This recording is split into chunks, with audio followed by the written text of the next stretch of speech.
Aquarius, hi! Welcome to Mr. Queen PH. At titignan natin kung ano yung energies for you ngayong May 2026. This is a general reading. Pwede itong makarelate sa inyo, pwedeng hindi. Just take what resonates. Another reminder, I will not message you or follow you para mag-offer ng services. So mag-ingat kayo sa mga fake accounts and scammers. Kung gusto niyo ng private reading, just go to my website, mrqueenph.com, o kaya naman mag-book kayo directly sa aking calendar, link on the description or comment section. Okay, Aquarius, what is the energy for you ngayong May 2026?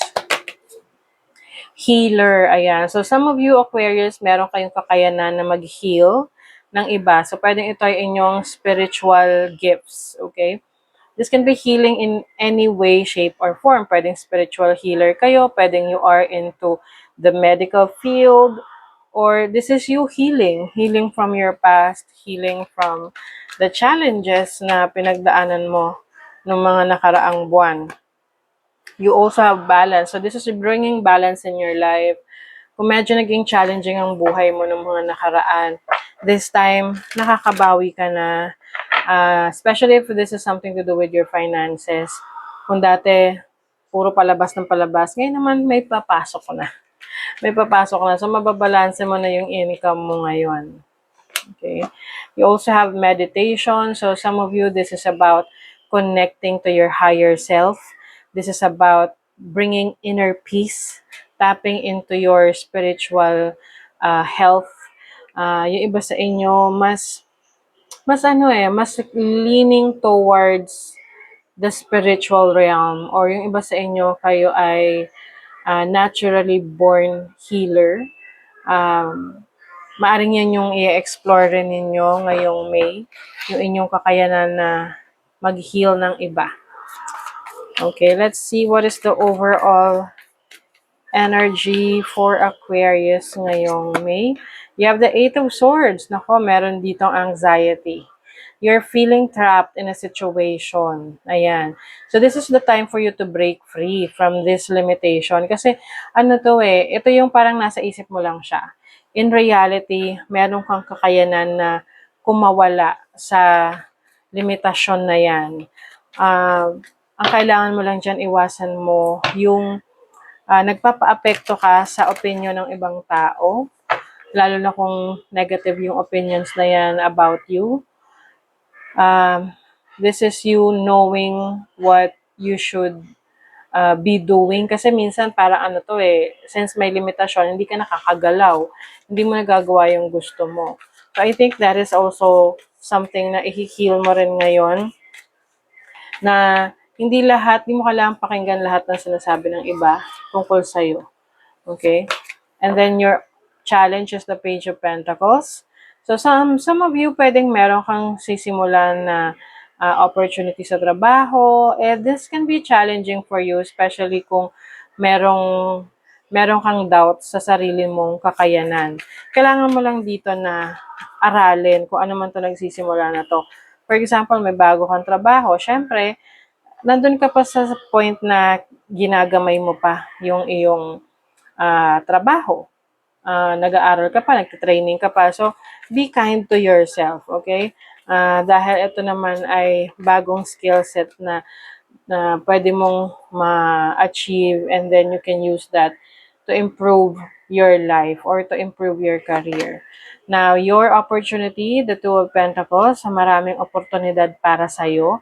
Yung iba sa inyo, magiging busy ngayong meron kayong pagsasabayan mo yung trabaho mo or business mo, relationship mo or trabaho mo, career mo. Kumbaga, kaya mo siyang i-handle. No? Yung iba sa inyo magkakaroon ng multiple sources of income.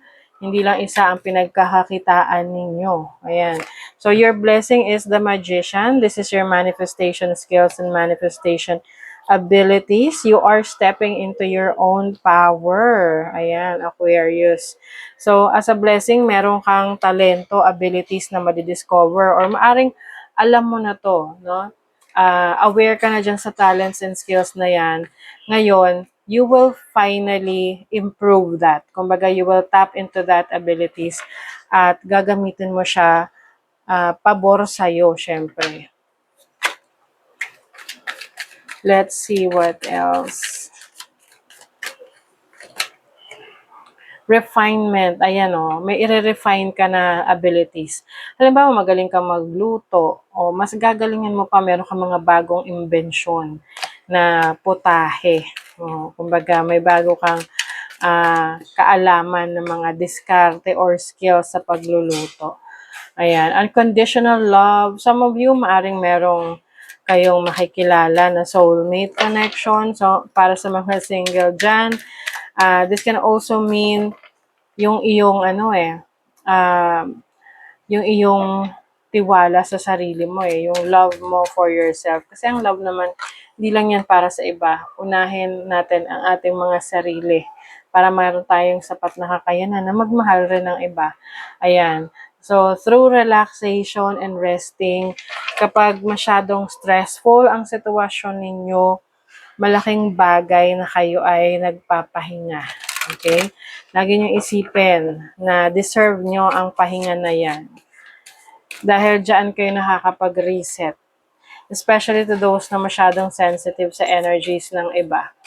Oo, minsan kasi yung bang nakukuha natin, kasi some of you are empathetic, no? Empath, mabilis kayong maawa, mabilis kayong maiyak, or makarelate sa buhay ng ibang tao. Na minsan nadadala mo yun, 'di ba? Yung energy na yon. So, you have time to meditate and, release that energy na hindi naman talaga sa'yo.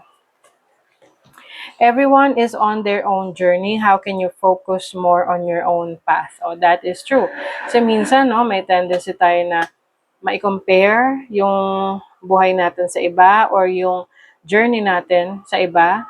Kanya-kanya naman tayo ng journey. So, mas maganda na makapag-focus tayo sa sarili nating landas. Okay? Para mas aware tayo sa nangyayari sa buhay natin kaysa sa nangyayari sa ibang tao.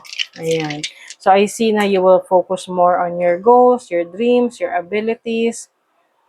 And I also see here na the more na nagpo-focus ka sa journey mo, the more na nagkakaroon ka ng stability at nagiging strong yung iyong foundation. Okay. So, you have Pisces energy, the moon in Pisces in the 5th house. Okay, so 5th house is about your creativity. Pwedeng mas magiging creative ka ngayon. You will tap into your instinct, your intuition, kung ano pa ang pwede mong i-explore sa sarili mo. The moon is also about your nurturing energy, sensitivity. So some of you, yung inyong talento or skill set related sa spirituality, the occult, or anything that is relating to healing. Okay? So, mas lalo nyo yung i-expand or i-explore. Okay? So, that is your reading, Aquarius. Thank you so much. See you again.